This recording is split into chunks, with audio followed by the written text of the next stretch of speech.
Ok, bonjour M. Samake. Bonjour M. Diakité. Vous vous présentez s'il vous plaît. Oui. Je m'appelle Amadou Nouhoum Samake et je suis le gérant de Samcool et Énergie. Et Samcool et Énergie vient après Sahel Nema. Parce que Sahel Nema, c'était la société qu'on avait par rapport au... Sahel Nema, c'était la société qu'on avait fait pour faire les refroidisseurs au Mali, que les Maliens appellent humidificateurs. Et comme ce produit a été vulgarisé et maintenant donc on cherche à faire le système solaire. Et c'est dans ce cadre-là que nous sommes dans le système de pompage solaire, éclairage solaire, la climatisation solaire et plein d'autres choses en solaire. Et c'est maintenant qu'on a développé un autre produit, ça c'est qu'on appelle Yumegwa. Yumegwa, ça c'est le nom en Bamanankan. L'électricité c'est Yume et puis Gwa. Donc ça c'est faire la cuisine avec des panneaux solaires, sans fumée, sans les gaz, et voilà. Et aussi à l'ombre. Donc, et on peut tout préparer avec ça. On peut faire du thaw, on peut faire du bachi, du moni, du yassa, et chauffer de l'eau, et pasteuriser l'eau, tout ça. Oui. Okay. Alors, comment est venue cette idée de Est-ce qu'il y avait des contraintes? Est-ce qu'il y avait des constats que vous avez fait pour l'améliorer? Donc, l'idée de faire une cuisinière pour le Mali et pour les pays du tiers-monde, moi, c'est quand j'ai eu la chance d'avoir une bourse Afgrad. C'est une bourse américaine que j'ai eue en 1990, qui est financée par le gouvernement fédéral américain. Et là, ils viennent dans les pays sous-développés, ils font la sélection et les gens vont là-bas, ils financent les études afin qu'on devienne des leaders dans notre pays. Mais eux, dans leur tête, être un leader, c'est être le président, être le premier ministre. Parce que c'est de là où on nous disait toujours, telle personne fait partie du programme, il est le président de tel pays. Telle personne est le premier ministre, il a eu la bourse. Telle personne est le ministre de l'économie dans tel pays, il a eu la bourse. Moi, je les ai dit que si moi je parviens à travailler afin que toutes les femmes en Afrique puissent faire la cuisine avec le solaire, pour moi, c'est ça la réussite. Donc moi, c'est dès ce jour-là que j'ai pris la décision. Ça, c'était en juillet 1990. Il y a déjà plus de 30 ans. Bon, ça fait très très longtemps, mais il y a eu des choses qui ont eu à galvaniser. Il y a 11 ans, même 13 ans, donc on est parti à un séminaire où il y avait un représentant de la direction de l'énergie. Au Mali, toujours quand on parle de la direction de l'énergie, on pense à l'EDM. Ce n'est pas l'EDM, mais c'est la direction même de l'énergie. Parce que chaque service a une direction. Donc, ils ont fait le bilan énergétique du Mali. Et c'est ce bilan-là qui m'a choqué.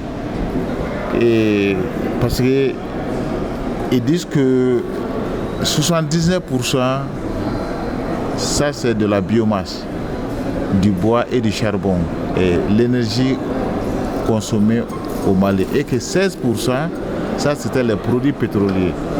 Et que 5%, ça c'était de l'électricité. Donc lui, il voulait nous encourager à faire des travaux sur l'énergie solaire qui, à l'époque, représentait 1%. J'ai dit, mais pourquoi ne pas nous attaquer aux 79%? Toi, tu veux qu'on travaille pour trouver des solutions à 1%. Le monsieur n'a pas compris parce que j'ai compris que lui, il n'avait pas de solution. Comme lui, il n'avait jamais pensé à ça, et c'est par rapport à ça que j'ai dit, donc moi je vais trouver une solution à ça.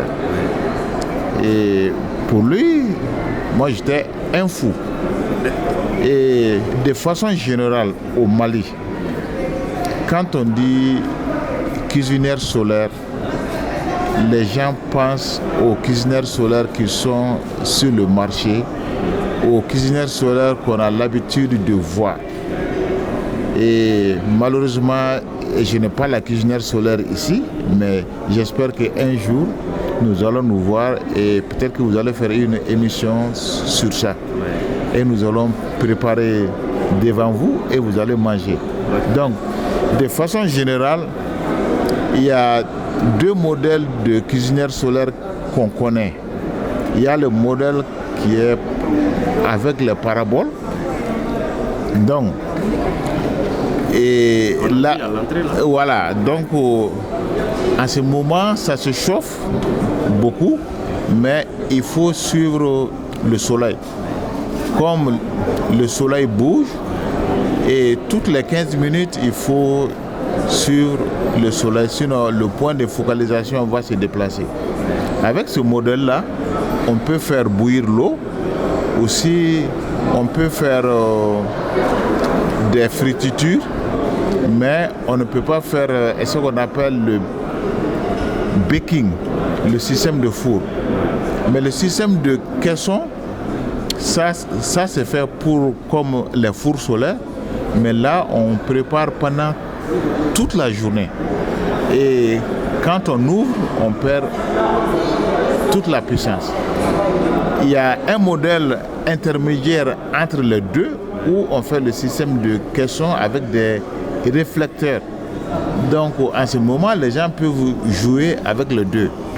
Mais l'inconvénient, c'est qu'on ne peut cuisiner que pendant que le soleil est au zénith.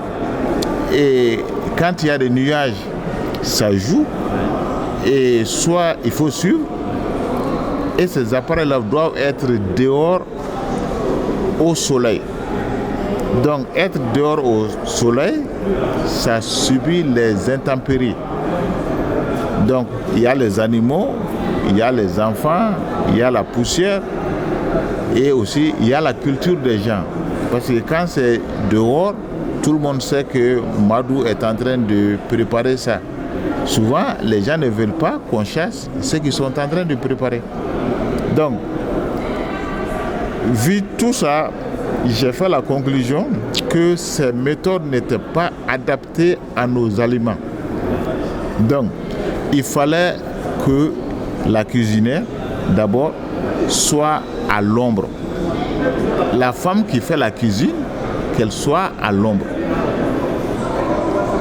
Ça, c'était la première chose.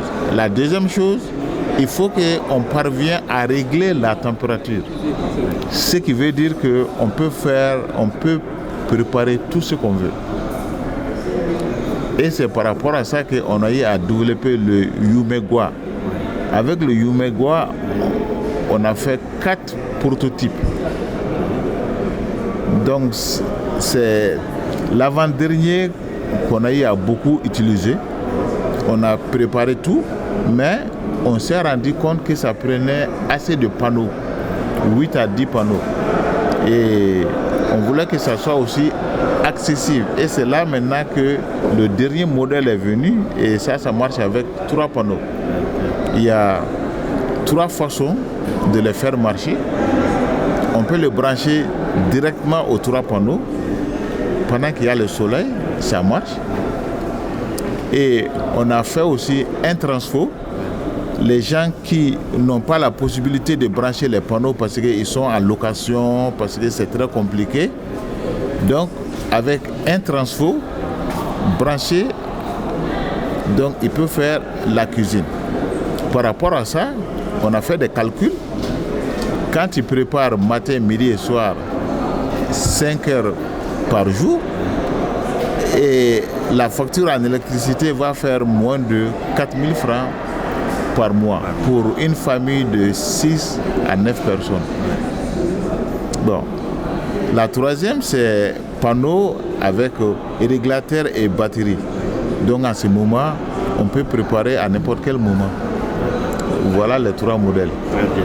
Effectivement, en rentrant, on a filmé là-bas. Mais en quoi la semaine de l'innovation constitue une opportunité pour vous? Et pour moi, la semaine de l'innovation, c'était parce que faire un projet, c'est une chose, mais vulgariser le projet, c'est une autre chose.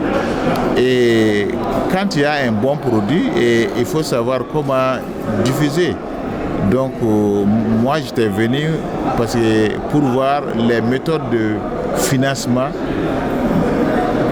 Et j'ai eu des contacts. J'ai parlé avec beaucoup de gens. J'ai eu beaucoup d'informations. Et je pense que c'est après ça, maintenant, que nous allons voir ça.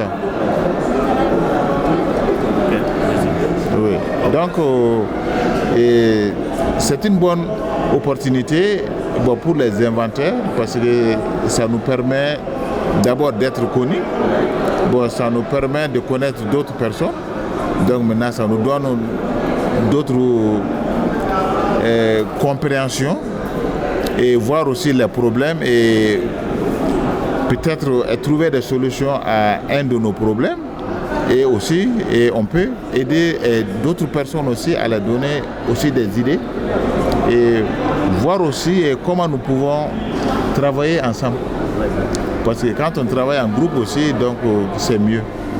Mais moi, mon but principal, c'était de trouver comment je peux financer mon projet. Vous avez cette opportunité? Bon, je n'ai pas eu ça d'abord, mais j'ai eu des contacts parce que 3 jours, ce n'est pas suffisant. Parce qu'il faut que d'abord que le projet soit bien monté, bien ficelé. Et donc en fonction de ça, maintenant, donc, on va voir. Merci, M. Je vous en prie.